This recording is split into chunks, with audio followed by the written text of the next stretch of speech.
Hey, Matt. Hey. Is that a Bitcoin? Are you happy to see me? Proud of yourself? Yeah. Satoshi Nakamoto. That's all we know. That doesn't seem to be a real name. Needs to be made up. Is it an acronym? I am Tom Riddle. Yes. Welcome to Talk Bitcoin to Me, a down and dirty podcast to get nitty gritty with the booty. A space for folks to learn about Bitcoin without feeling stupid. Please note, we are not financial advisors any more than your favorite murder podcasters or licensed detectives, so please don't mortgage your house on our advice. Thanks. Welcome to episode 2, Bitcoin Basics. And we were originally calling this the Bitcoin Whitepaper. We've had a little bit of second guessing on that. Yeah, let's just say the Bitcoin Whitepaper is a little intense, and maybe it's more for the programmers out there than everyday people. Yeah, like me and you. I was actually listening to a podcast recently with some really respectable, I would almost call them experts in Bitcoin, and they were like, the first 4 paragraphs are okay. Yeah, and that's really about right. After that, it's like, there's got to be a better way to say a lot of this stuff.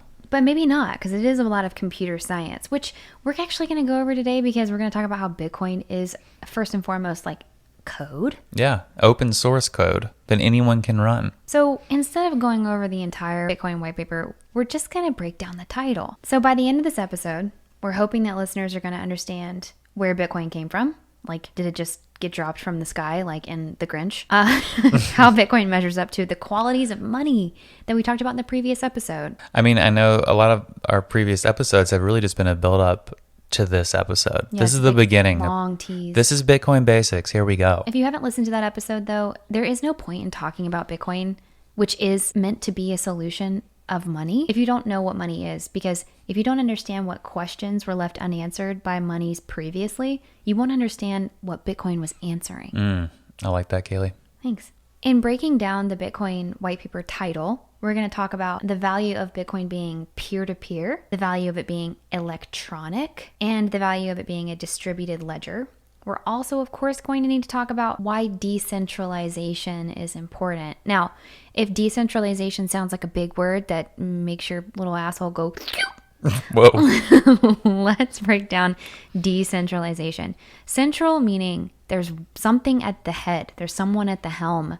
So that could be a government issuing a currency, or it could be a king putting forth a currency. When something is decentralized, it doesn't have an owner.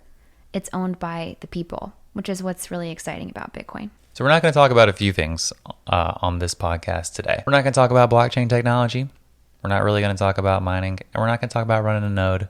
Or the Lightning Network. Or the Lightning Network, layer 2 solutions. We're not going to talk about other crypto. No, not really. So Matt, what I kind of want to throw at you are some definitions of what Bitcoin is, because, and these are from other people in the space, but what I've realized, I had an epiphany the other day that I remembered what it felt like to just hear about Bitcoin. And I was back in this place where I was like, okay, let me get this straight.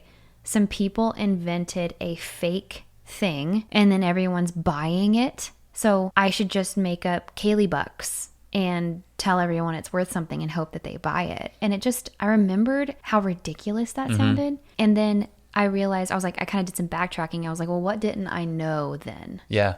One thing is, how are you going to tell anyone that it's worth anything? If you made Kaylee bucks and gave me one, Matt, what are you going to give me for these Kaylee bucks? And I'd be like, well, what can I use them for? And you'd say, nothing. And I'd be like, well, then I'm not going to give you anything for it. So they'd be worth $0. So the fact that Bitcoin has come as far as it has means that people do see a future use case scenario for it as maybe a medium of exchange or a unit of account, which are the later phases of money.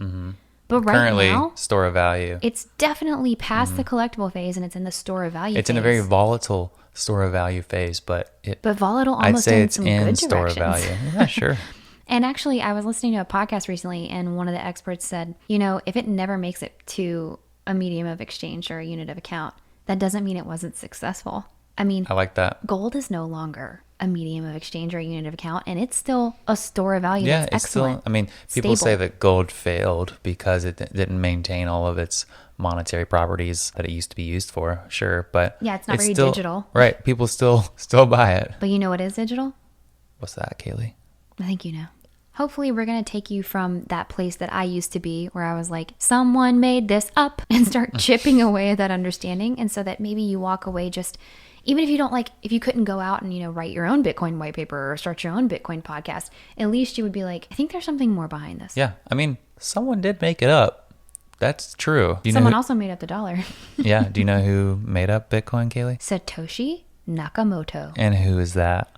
We don't know. It could be you. Yeah. It could be a group of people. Yeah, that's my actual prediction. I think it was a group of people. I actually think that they were maybe Eurocentric, because in the first mined block of code, don't worry about it if you don't know what that means, but there was a message that was kind of coded into the code. Yep. And it was this heading that had just made newspapers in early 2009, January of 2009. And it was referencing how the Chancellor of the Exchequer in the UK needed a second bank Chancellor bailout. on brink of second bailout or something close to that. It was just a headline. Yeah. It was, and that was enough to speak for itself of being hey, you guys tired of these centralized governments failing, these banks failing? You can actually go back, because Bitcoin is permanent. You can see the entire ledger of Bitcoin. You can go back and look at that message that was written in that original That's block. crazy. But we are ahead of ourselves. Okay. Yes. Satoshi. Because we're talking about... Who's Satoshi? Satoshi? What did this person do?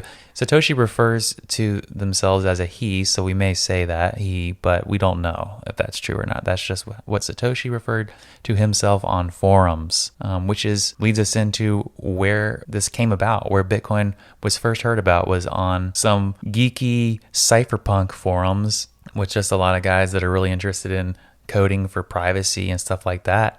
And Satoshi just dropped this bomb in a forum. Yeah, this white paper. On Halloween 2008. That's right. And it basically was an 8-page write-up on this idea that he'd been working on for this electronic currency called Bitcoin. That wasn't the first time anyone had ever thought of a cryptocurrency. Crypto meaning online, encrypted, protected by... It's self-protecting. The code protects itself, and currency meaning something to use for cash. Yeah, I think different developers in the past, in the 90s, early days of the internet, maybe even pre-internet, ideas were passed around to try to make an electronic cash, essentially. Electronic money that you could transfer over the internet. A couple of the ones were called DigiCash. I think one was maybe eGold or BitGold. I don't remember all the names. Yeah, seriously. And you're blowing my mind right now, because in the 70s when we got off the gold standard, that wasn't that long ago. That was way before the internet. The dollar was flawed way before the internet, and then the internet came, and now we have this paper thing that's trying to make it in a digital world, and we're never gonna not be digital. I mean, the internet is here. We're never going to not be online. Now, we talk about paper dollars, but we barely interact with paper dollars anymore, right? Yeah. We interact with digital dollars. That had to make its transition, but in doing so, it didn't mean that it was automatically made perfectly digital. By the way,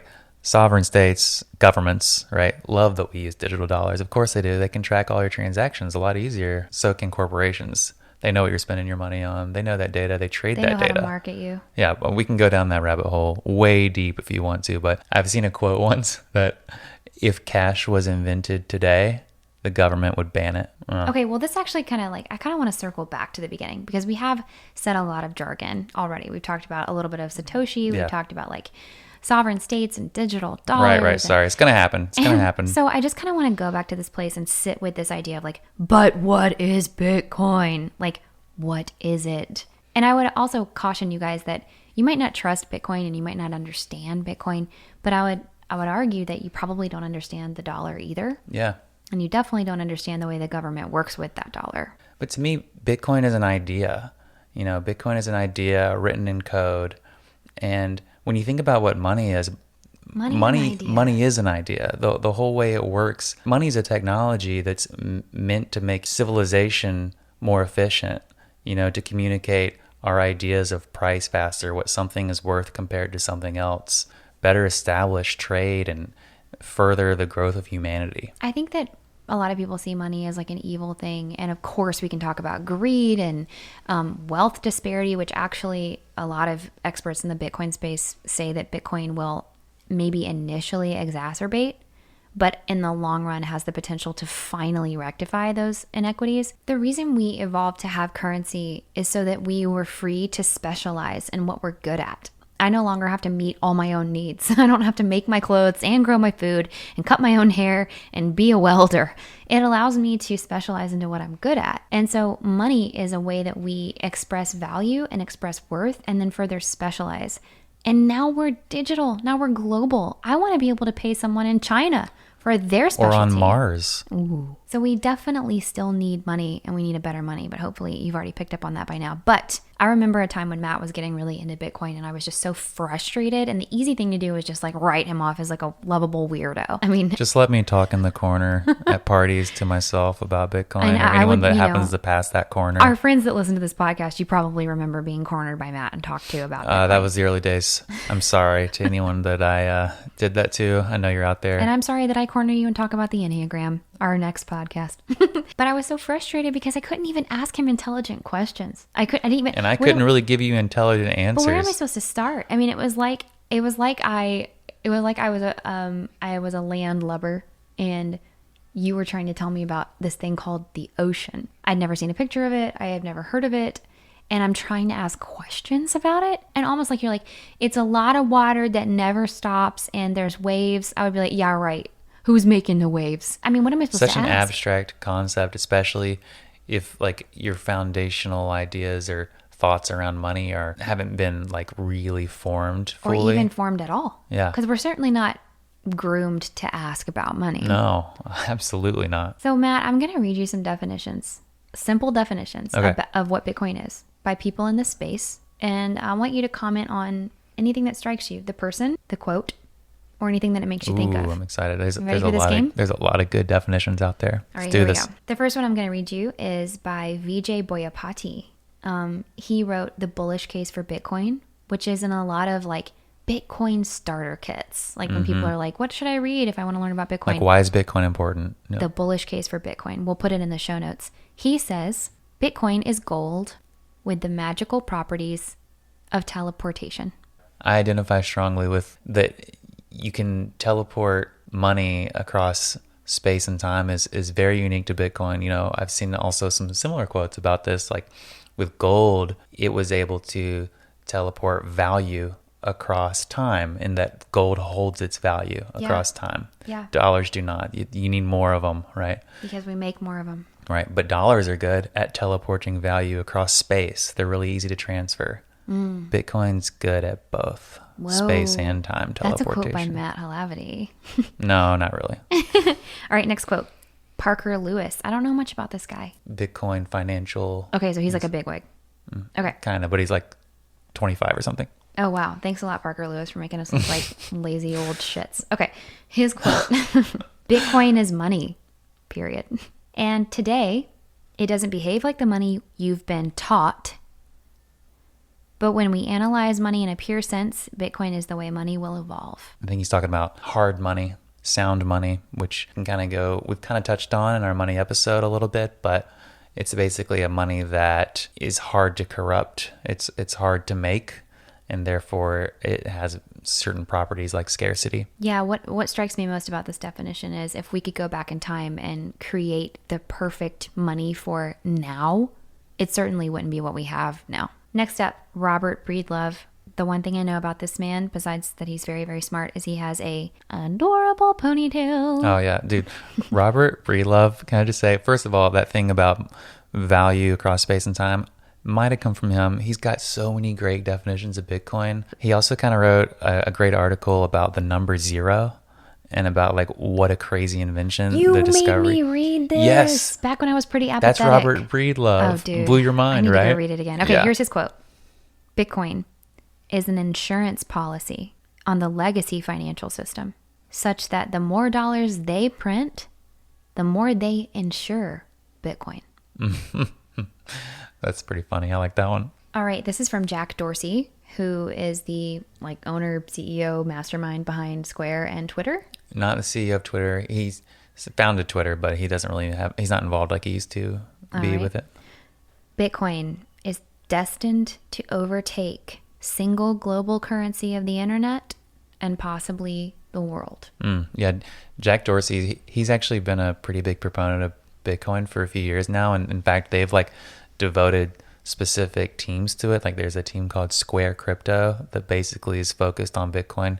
They've also helped start programs for open patent development for Bitcoin stuff so that companies can't try and pigeonhole ideas Oh, away. yeah, we can't have like a monopoly. Yeah, it's pretty cool stuff. Can I also just interrupt my own segment to say that all of these people have heard the same arguments against Bitcoin that you have, like about how it uses just the energy of a small country and all this stuff. That's so We are going to wrong. be addressing that in a future episode, but if that's your main hang up as you listen, I promise you I have the answers. And by I have the answers, I mean Matt has the Yeah, answers. well, And I don't by have Matt all the has answers. I mean we will get the answers and put them in the microphone. Yes, for instance, I mean, we could go down a rabbit hole. Don't do it. But All I'll right, just- next up, It's okay. Well, okay. Andreas Antonopoulos. What I know about him is he was like the first person. So before the big run up of the price of Bitcoin in 2017, there was not a lot out there. You try to find a podcast on Bitcoin, very difficult. Reading articles, difficult. Yeah. He- You had that white paper though, lucky you. Yeah, right. He was like big because he made a video of like a conference where he presented the importance of Bitcoin. Like he explained it and walked people through it. And it was a big deal. So like it used to be that everyone pointed everyone that wanted to learn about Bitcoin to his video. Maybe we should link that in the show notes. Okay, this is what he said. Well, he like didn't say this. I read this in a book about that he had said this. And so I have now put it on paper. Here you go. Let's Okay. pretend he said it. He All probably right. won't get mad. No. Well, He probably listens to our podcast religiously though. yes, let's hope so. Hey, Andreas.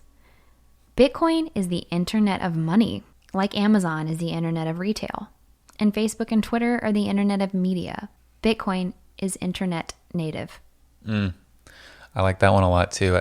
I think a big argument about, Bitcoin, when they say it's internet native, it's born on the internet. But you know what I It doesn't exist outside of the internet. And a lot of people talk about these, like, you can like look at some graphics of the building blocks of the internet. And the one that's really always been missing is a payment. money, yeah, Is a is payment a system. sort of electronic. There's no such thing as micropayments online right now. Like there's no way for me to easily tip Matt 50 cents for this podcast. Or like, think about this. There's no easy way. Like you go to like Wall Street Journal, you want to read an article and it's like paywall. What if you could just flash your phone and pay 2 cents and open the paywall? You didn't have to give any of your information away. And have your credit card approve Anyway, it. that's going down a rabbit hole too. But Well, actually, and I want to say one thing about the thing I don't like about this definition is that I don't really love Amazon. And I definitely don't love Facebook.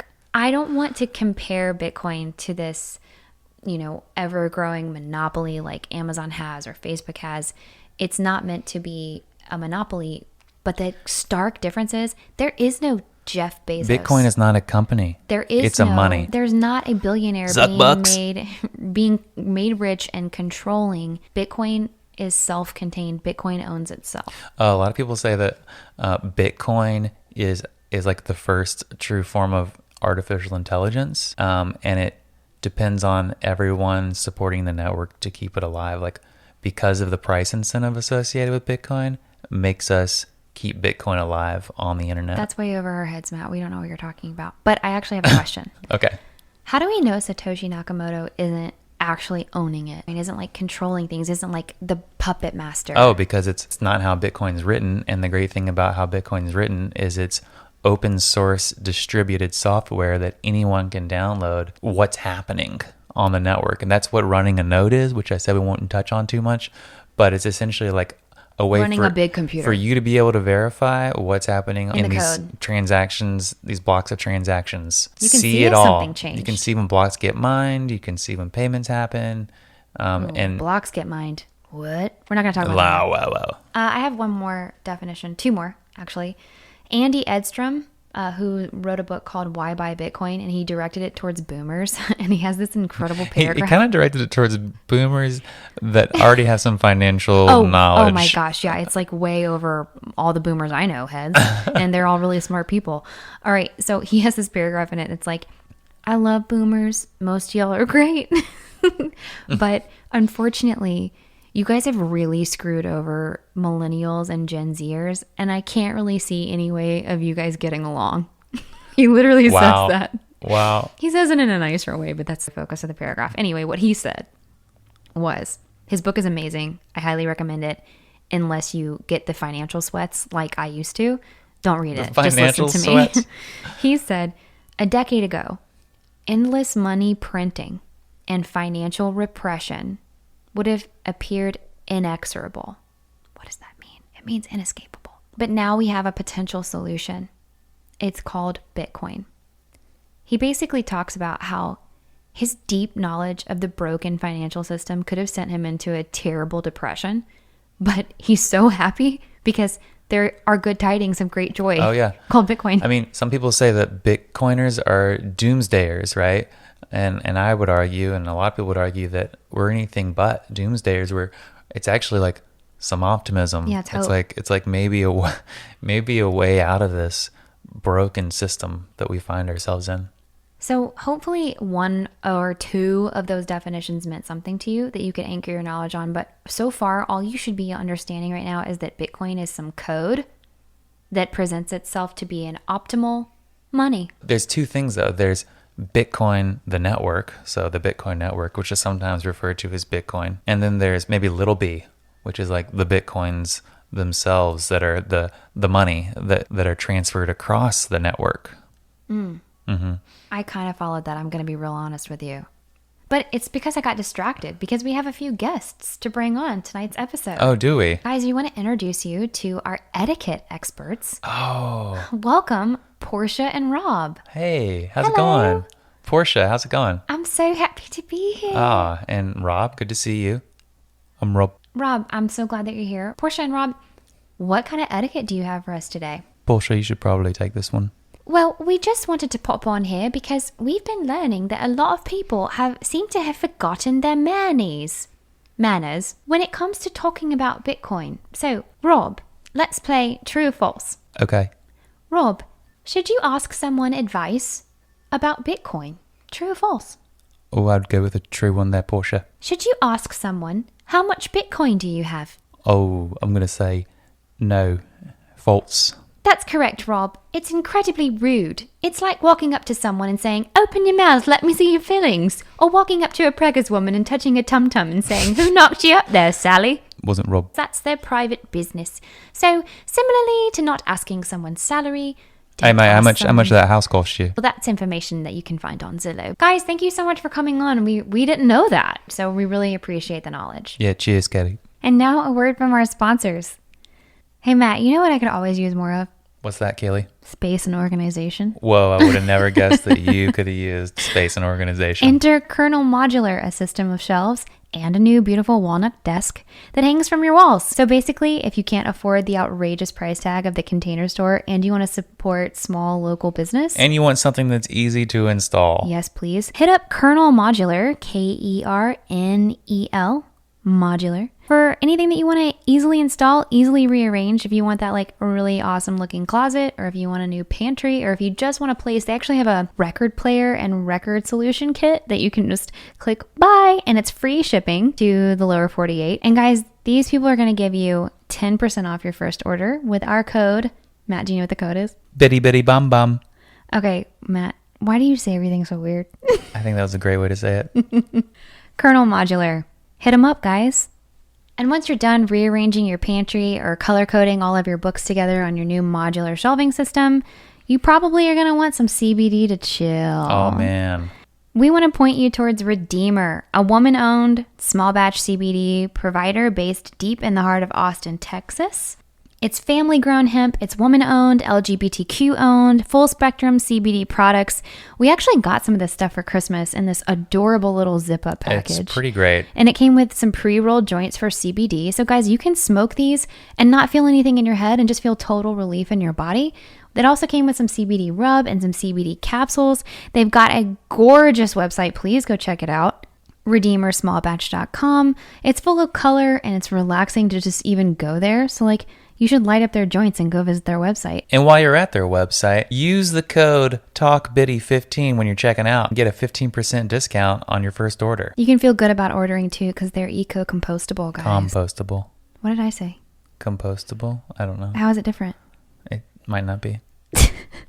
Matt, we've been over Satoshi Nakamoto dropping this white paper on Halloween of 2008. Mm-hmm. We've talked a little bit about how Bitcoin is money, and we've gone over some definitions of Bitcoin. So now I want to break down the title of the Bitcoin white paper, and that's about it. So Matt, off the top of your head, do you know the title of the Bitcoin Whitepaper? Bitcoin. He literally is not looking at anything right now. Bitcoin, a peer-to-peer electronic cash system.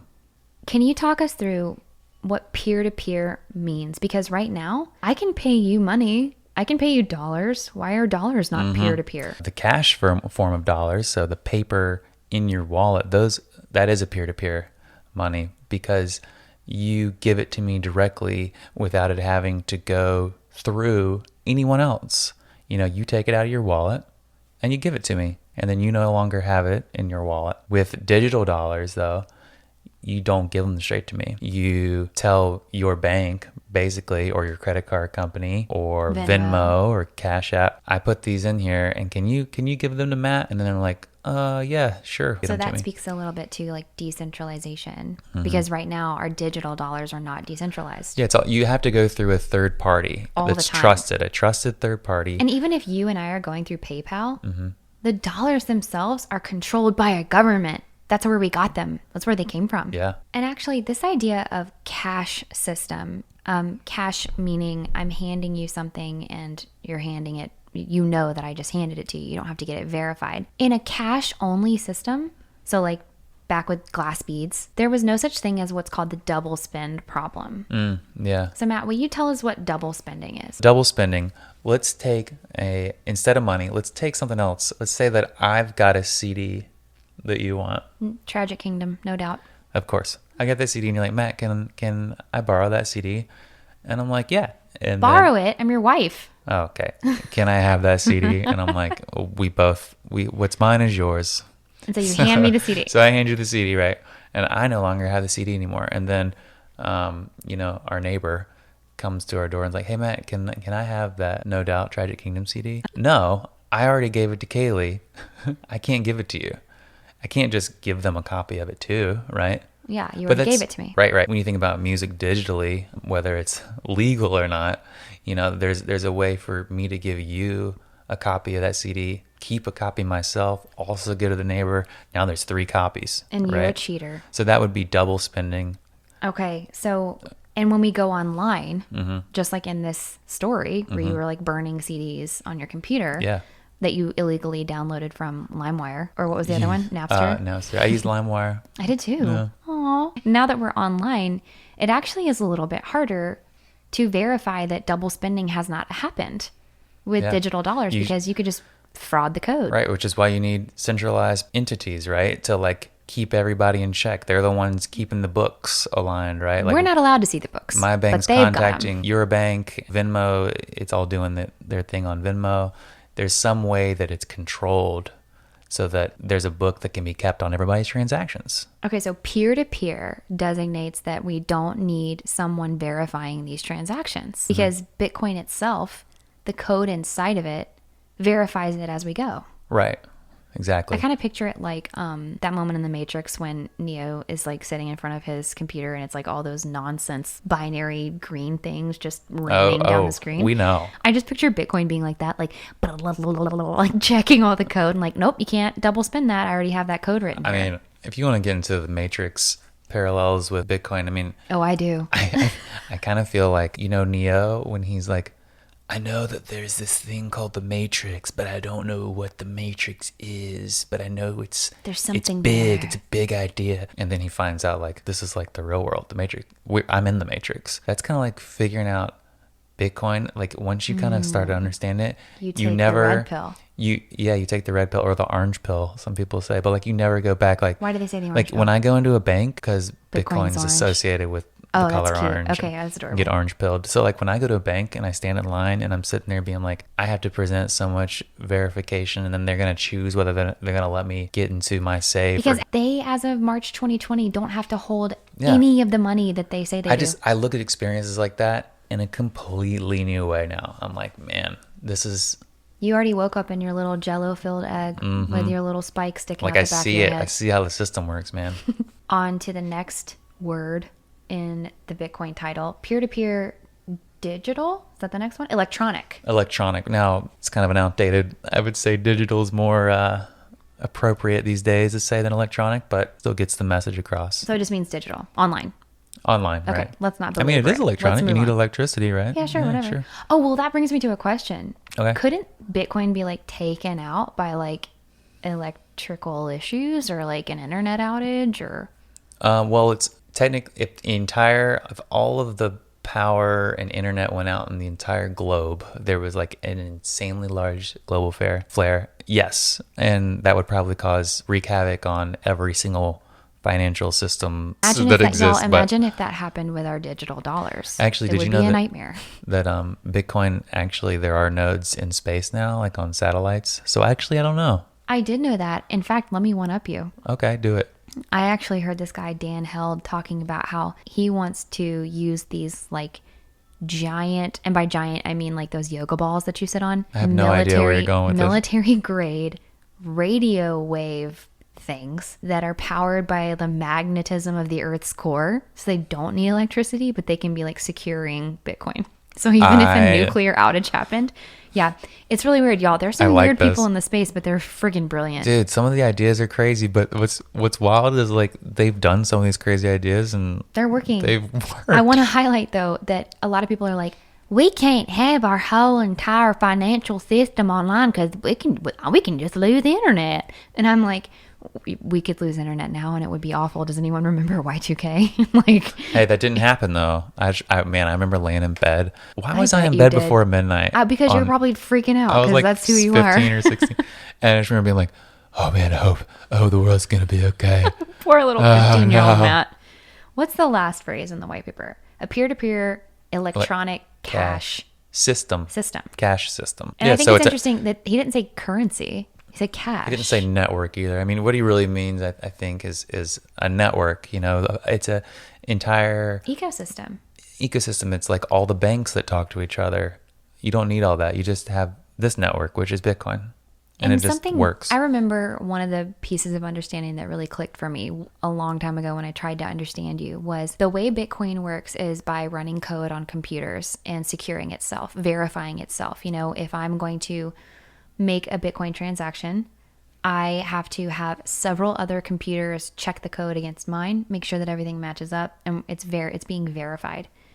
And if something were to happen with Bitcoin, if Bitcoin were to be hacked, a hacker would have to hack into everybody's computer that's using Bitcoin. So with every one person that's using or running Bitcoin, it's securing itself. So when you picture a network, do you remember that like Netscape logo, like where it was like this web crawling across the world? No, I remember the one that's like a big N on like a black and green planet. Whoa, you're old. Okay, so I want everyone to picture. I want everyone to picture like, I don't know, like long ago 90s renderings of like what the internet was, and like there would be these like little lights that popped up all across the world and like sent out filaments all across and made this giant spider web. That sounds beautiful. That's the way that I picture Bitcoin. It's like it's securing itself because it's an unhackable thing, because I have it, and therefore you would have to hack me, you'd have to hack Matt, you'd have to hack that person down the street, you'd have to hack. Yeah. I mean, you really get into kind of a little bit of how Bitcoin works, but yeah, it's open source distributed software, a distributed software with a distributed ledger. That's what people talk about, because it's a ledger of all the transactions happening that everyone has a copy of. It's back to those giant Cheerios. Yeah. It's in the center of town. It's not a mystery who paid whom, whatever. Yeah. And that's not saying that, I mean, think about your this. name's going to pop up in the Bitcoin chain. Here's an easy one. Okay.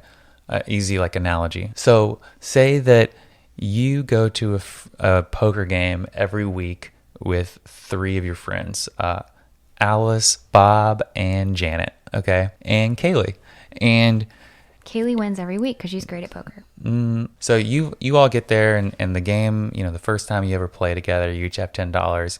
And then at the end of the night, you kind of settle up how many chips each person has.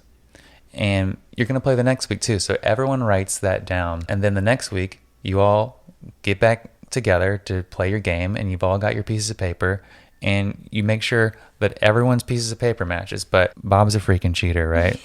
So everyone looks at their paper, and then they look at Bob's paper and like, Bob, you gave yourself $5 more. Not fooling anyone, Bob.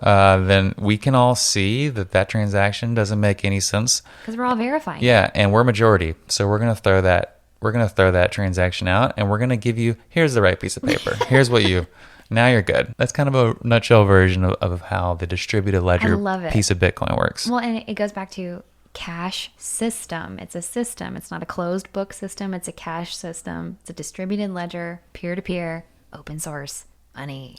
Hopefully, something that we've said has helped you anchor your knowledge of Bitcoin. Yeah. Matt, I want to run you through a little exercise, a little obstacle course. I want to ask you, since we compared kind of cash and gold to the qualities of money, and some people argue that there are like 4 main qualities of money. It goes all the way up to 15. We're just going to highlight some of the ones that we did in the previous episode and evaluate how Bitcoin measures up to them. You ready? I am ready. Scarcity. How scarce is Bitcoin? How do I know if something's scarce? What does that mean? Does that mean there's 5 of them or 10 of them or 15 of them? What makes something scarce? What makes something scarce is that there's a finite amount or that it comes into the world at a really slow rate. Kind of like gold. Gold is scarce. There's only a certain amount of gold above ground. And it takes work to get it out. And it takes work to get more out, so it's not all mined at once. It comes out of the ground really slowly. 2% So we a year, say gold is almost completely scarce. It's got very good scarcity. Bitcoin, we know that the way the code's written, that after all the Bitcoins that ever exist have been mined, there will only ever be 21 million. Okay, so it doesn't matter if that number was 21 million, 21 trillion. The point is it's verified and written almost into stone because of the way Bitcoin works distributed. You can't change that. So it's incredibly scarce. So I give it an A++ in the scarcity. Something that I want to talk about in a future episode is, well, if there's only 21 million Bitcoin and all of these huge investors are hopping in and buying significant percentages of it, isn't that going to further the disparity gap of wealth? And that's something that we will talk about because that's definitely a popular topic in the Bitcoin space. You ready for another one? Ready. Fungibility, meaning 1 Bitcoin is equal to 1 Bitcoin. How does it measure up? Because we know diamonds are pretty bad at it. Mm-hmm. Dollar bills are pretty good at it, except they could be frauded. Dollar bills are Dollar bills are kind of better at it because most places will accept any dollar you give them unless it has like a rip in it. It's so funny because I was listening to someone talk about how they had traveled to a country where they had their own currency, but it was so debased by inflation that they vastly preferred to be paid in the dollar. However, they did not want a tattered dollar at all. Like it couldn't have a wrinkle. It needed to be pristine and perfect, which was interesting. That is. I would say that Bitcoin, though it can't be ripped up or tattered, it can be dirty. You can trace Bitcoin transactions in a way that you may not know exactly who the buyer and the seller were, but you can see some insight into it. And sometimes those get traced back to like dark pieces of the web because I mean, like any new technology, usually used with criminals first before it's accepted by mass adoption. Yeah, that's what the internet was used for. Yeah, so some people say that like though Bitcoin is technically fungible, there are Bitcoins that have been passed around and they've been in the hands of less than ideal people. It's kind of like if I have a $100 bill and it was used for cocaine. Newly minted Bitcoins that are mined, right? Some like higher end investor markets traded at a slight premium. Oh, wow. That's really weird. Okay, guys, just to press pause really quick. You did not need to understand any of that.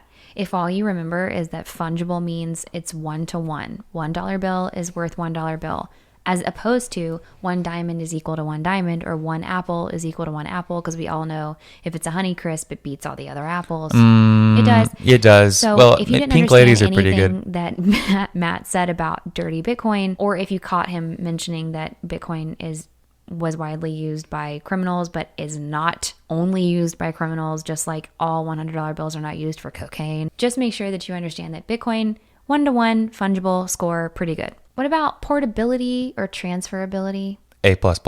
Super, super portable. You can transport it just like you can digital dollars, but even better because you can create the means to have a wallet and send it to someone without having to go through like a specific app. How about durability? Very durable. Last. Yeah, as durable as the internet is. Is it as durable as gold? I'd say it's more durable than gold. What about people who are kind of hung up on this whole like, but Bitcoin doesn't have worth and gold has worth? Oh man, there's different ways to approach that argument.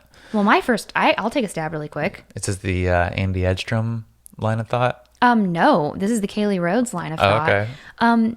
Okay, if you think gold has worth, Can you disclose to me the percentage of your wealth that you're storing in gold versus the percentage that you're storing in dollars? I bet it's not significant. Yeah. And your dollars are losing value. But gold isn't. The way you can look at keeping value, by the way, is almost like what something 100 years ago could buy you versus what it could buy you now. And people have done interesting studies. Like, you've seen the things where like newspapers used to cost 5 cents and now they cost $7. I don't even know what a newspaper costs. But if you look at it in terms of gold, it's almost the exact same amount of gold for things. There's a good rule of thumb that 1 ounce of gold all across time could buy a nice men's suit. I haven't heard that one. That's Andy Edstrom. and it just kind of stays that way, right? Yeah. But the other point that doesn't stay the way with dollars. Look at houses.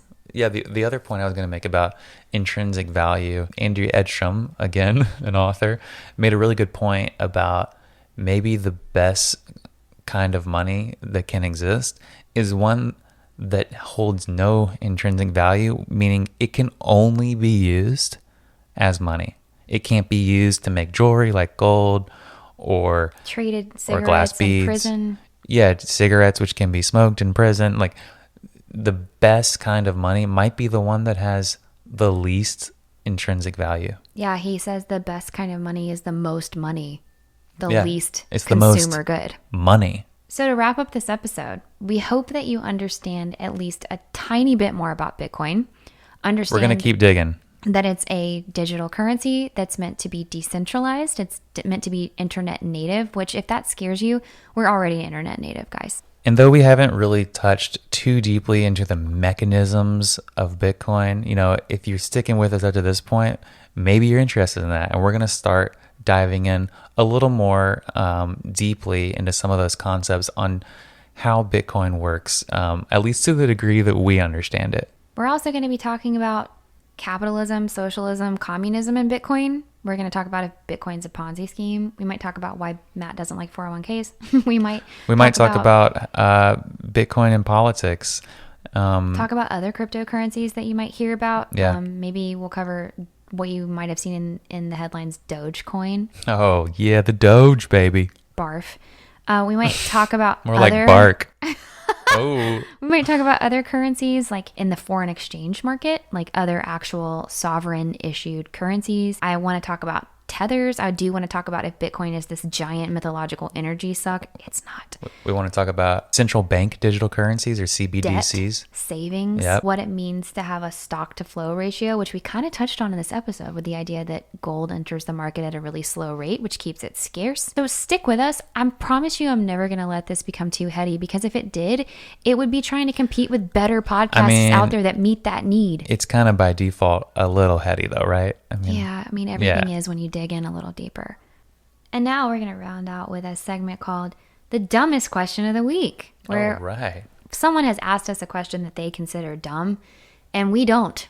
So here we go. All right. I'm excited about this. I don't think you know what I'm going to ask. I have no idea what you're going to ask. Matt, what is the S&P 500?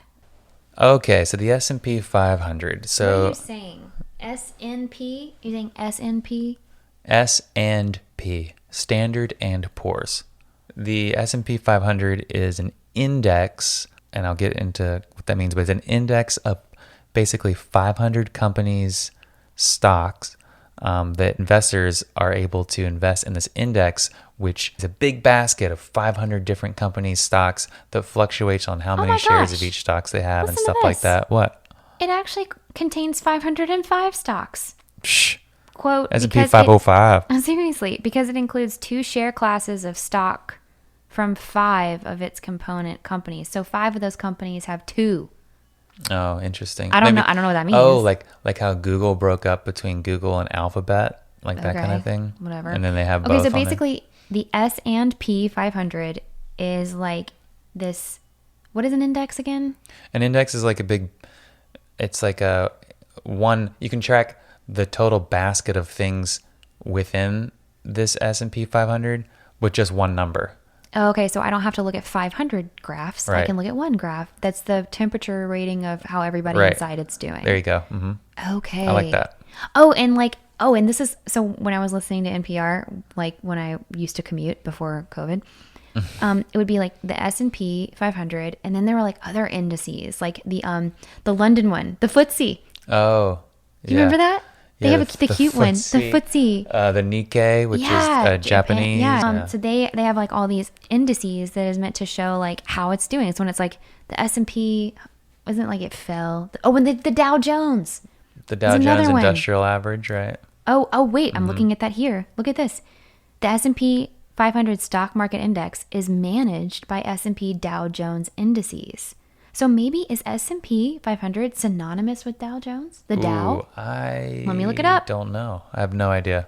No, it's not. The Dow Jones Industrial Average, or simply the Dow, is a stock market index that measures the stock performance of 30 large companies listed on stock exchanges in the United States. What's my question going to be? There's a lot of different. There's the Russell 2000, which is like very tech-based. But my question is, are those same large companies, those 30 ones in the Dow, also measured in the S&P 500? That's a good question. Who cares? I don't care anymore. I don't know. I have stopped caring. But basically, what I just learned is S&P 500 is not S&P.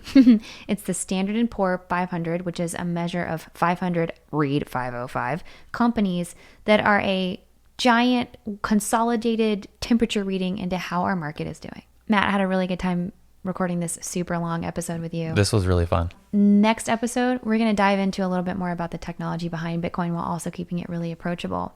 If you have questions in the meantime, send us an email. We've had a few, and they've ended up on the podcast. We'd love to have more. Thanks for listening to this episode of Talk Bitcoin to Me. You can find any information and links that we mentioned in the show notes below. Keep an eye out for our next podcast by following us on Twitter at Talk Bitty to Me. Oh my God, that's terrifying. Why are you trying to sound like a robot? It sounds like it's like a hip hop song. No. Talk Bitty to Me. Please stop. His name is Satoshi. He's a black belt in digital currency. Digital currencies. Might not even be a he, or singular for that matter. That's true.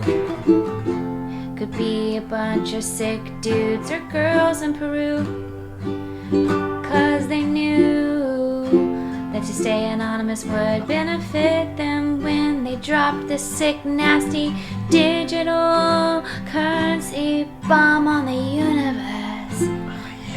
And we remain so effing grateful for you, Satoshi. They didn't believe me.